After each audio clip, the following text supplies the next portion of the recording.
ہر پاکستانی کی خواہش ہے کہ شنگھائی تنظیم کا اجلاس پاکستان میں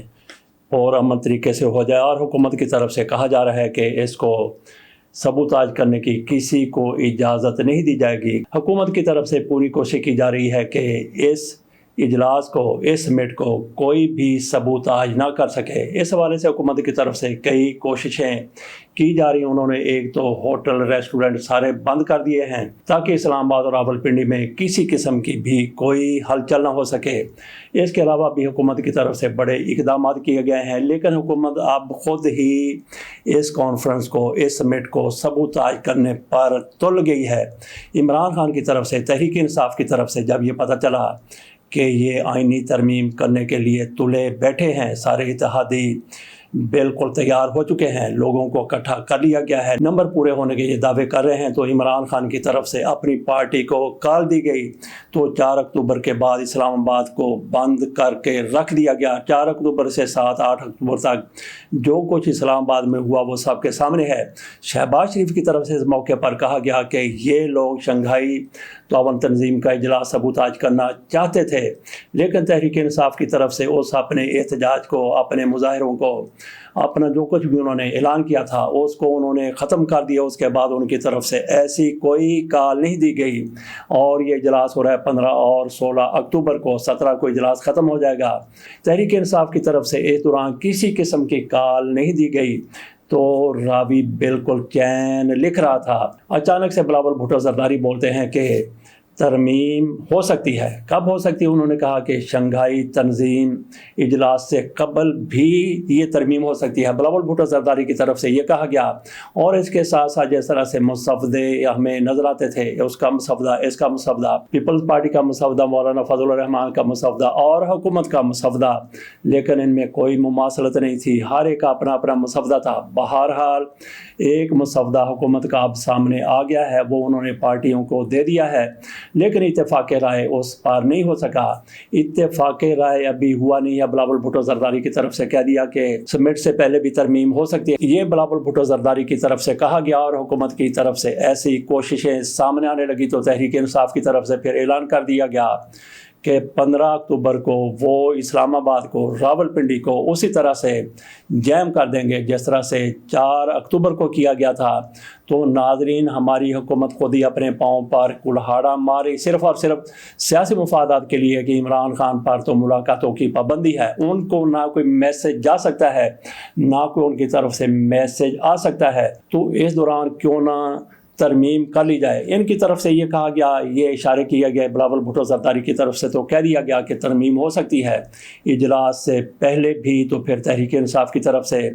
15 اکتوبر کے لیے اعلان کر دیا گیا کہ شہروں کو بند کر دیا جائے گا۔ تو ایسے حکمرانوں کے بارے میں کیا کہا جا سکتا ہے جو خود ہی اپنے وطن کے، اپنی جمہوریت کے دشمن ہو چکے ہیں؟ تو ایک تماشا لگانے کی ان کی طرف سے کوشش کی گئی، بہت لوگ اس کو سراہ رہے تھے، اس کی پذیرائی کر رہے تھے کہ حکومت کی طرف سے دیکھیں کہ ترامیم کو ملتوی کر دیا گیا 17 اکتوبر تک، لیکن اچانک سے ابال اٹھتا ہے کہ یہی موقع ہے فوری طور پر ترامیم کر دی جائیں۔ تو ترامیم کیا ہوں گی، میں آپ کے سامنے یہ بھی رکھ دیتا ہوں۔ خبر ہے، یہ جنگ میں شائع ہونے والی خبر ہے، ہیڈ لائن میں آپ کے سامنے رکھتا ہوں۔ مسودے میں آئینی عدالت کی تصدیق کی گئی ہے، حکومت اور پیپلز پارٹی نے تجاویز پیش کر دی۔ خصوصی کمیٹی کا ان کیمرہ اجلاس آج بھی ہوگا،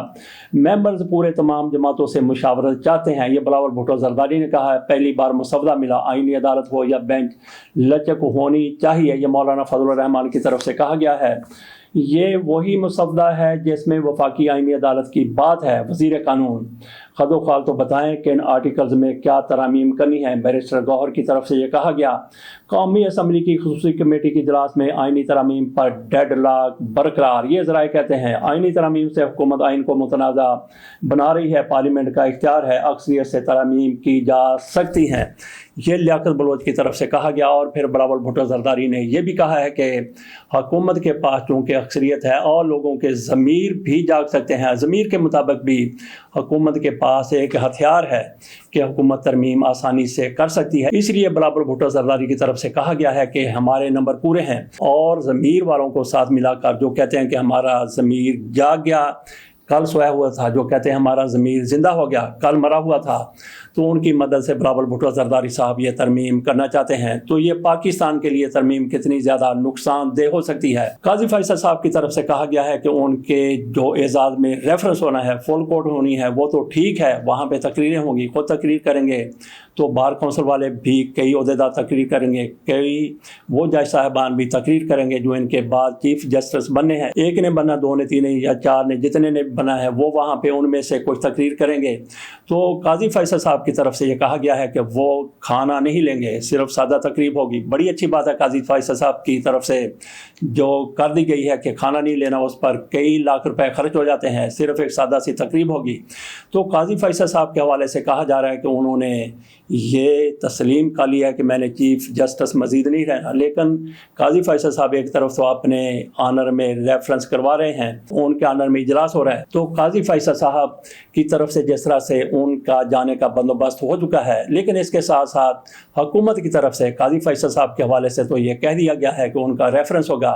ہو سکتا ہے شہباز شریف وہاں پہ جا کے بیٹھ جائیں، وہ بھی تقریر کرنا شروع کر دیں، آصف علی زرداری بھی کوئی ایسی تقریب منعقد کر سکتے ہیں۔ یہ پاکستان ہے، یہاں پہ کچھ بھی کسی بھی وقت ہو سکتا ہے، لیکن حکومت کی طرف سے جو کچھ نہیں کیا گیا وہ یہ نہیں کیا گیا کہ اگلے چیف جسٹس کا ابھی تک نوٹیفکیشن جاری نہیں ہوا،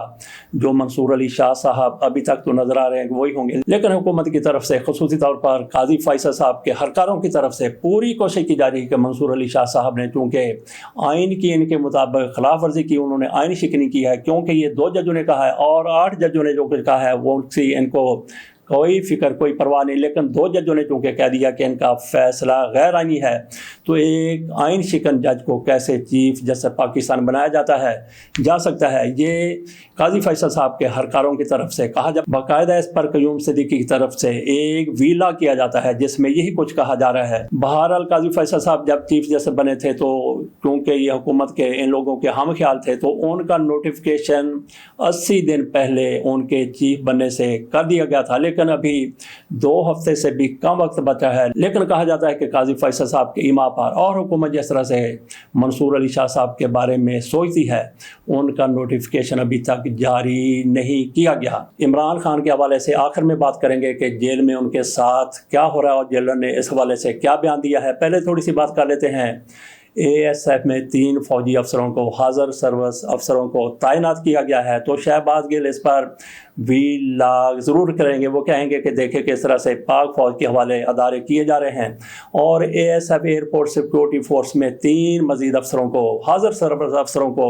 تعینات کر دیا گیا ہے۔ ان کے نام میں آپ کے سامنے رکھتا ہوں، لیفٹیننٹ کرنل عدنان یونس، لیفٹیننٹ کرنل سعید اللہ، لیفٹیننٹ کرنل محمد رضوان، ان کو ASF میں بھیجا گیا ہے۔ یہ ASF میں ایڈیشنل ڈائریکٹر تعینات ہوں گے، تو یہاں پہ سوچنے کی بات ہے، بلکہ سوال یہ ہے کہ افسروں کو کیوں اس طرح سے محکموں میں بھیجا جا رہا ہے، ASF کو کیا ضرورت ہے ان کی؟ تو ناظرین اس سوال کا جواب یہ ہے کہ ASF کی جتنی بھی کمانڈ ہے وہ پاک فوج کے زیر کمان ہے، وہاں پہ جو کمانڈر ہے وہ پاک فوج سے آتا ہے، اور کئی افسر دیگر بھی پہلے سے یہ قانون بن چکا ہے فوج سے آتے ہیں، تو اس پر یہ بات بنتی ہی نہیں ہے کہ 3 افسروں کو کیسے تعینات کیا گیا۔ یہ ایک روٹین کی کاروائی ہے کہ وہاں پہ آفیسر ریٹائر ہوتے ہیں تو ان کی جگہ پر فوج سے چلے جاتے ہیں، تو باقی ASF کا اپنا عملہ بھی ہے، اور ASF کی تربیت بھی پاک فوج کی طرف سے کی جاتی ہے، کی گئی ہے،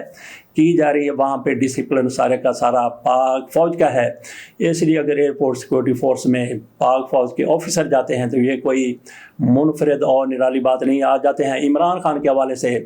عمران خان کو جیل سے پیغام بھیجنے کی، پیغام سننے کی، ملاقات کرنے کی اجازت نہیں ہے، تو اس حوالے سے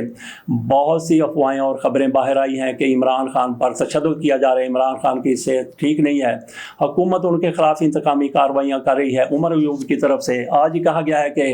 عمران خان ہماری ریڈ لائن ہے، اگر ان کو کچھ ہوا تو پھر PTI کس حد تک چلی جائے گی، اس کا اندازہ ہی کیا جا سکتا ہے، اس کا سوچا ہی جا سکتا ہے، لیکن اندازہ نہیں کیا جا سکتا۔ یہ عمر ایوب کی طرف سے کہا گیا ہے۔ عمران خان کے حوالے سے ان کی صحت کیسی ہے، کوئی خبریں اندر سے باہر نہیں ہے۔ ان کی سسٹرز کی طرف سے، ان کے وکلاء کی طرف سے عمران خان سے ملاقات کی اجازت لی گئی ہے، اجازت مل گئی ہے، لیکن ملاقات ابھی تک نہیں کروائی گئی۔ ہو سکتا ہے کہ یہ حکومت، یہ حکمران، یہ ریاست، یہ ادارے عمران خان سے ملاقات 17 اکتوبر سے پہلے نہ کروائیں، اور اس دوران پوری کوشش کی جائے کہ آئین میں ترمیم 26ویں ترمیم ہو چکی ہو۔ باقی جیلر کی طرف سے یہ بیان سامنے، انہوں نے کہا کہ عمران خان کو کسی اور بیرک میں، کسی اور کیبن میں، کسی اور کوٹھڑی میں منتقل نہیں کیا گیا، وہ جہاں پہ پہلے تھے وہیں پہ ہیں، اور ان کو جو سہولتیں پہلے دی جا رہی تھی وہی اب بھی ان کے لیے موجود ہیں، اور وہ صحت کے حوالے سے بالکل اسی طرح ہیں جس طرح پہلے تھے۔ بہرحال یہ جیلر صاحب کا پیغام ہے، اللہ بہتر جانتا ہے کہ جیلر صاحب نے یہ پیغام دیا ہے یا نہیں دیا، لیکن ان کے ایما پر، ان کے بیہاف پر ان کی طرف سے یہ بیان شائع ہو چکا ہے۔ اس کے ساتھ اجازت دیجیے، اللہ حافظ۔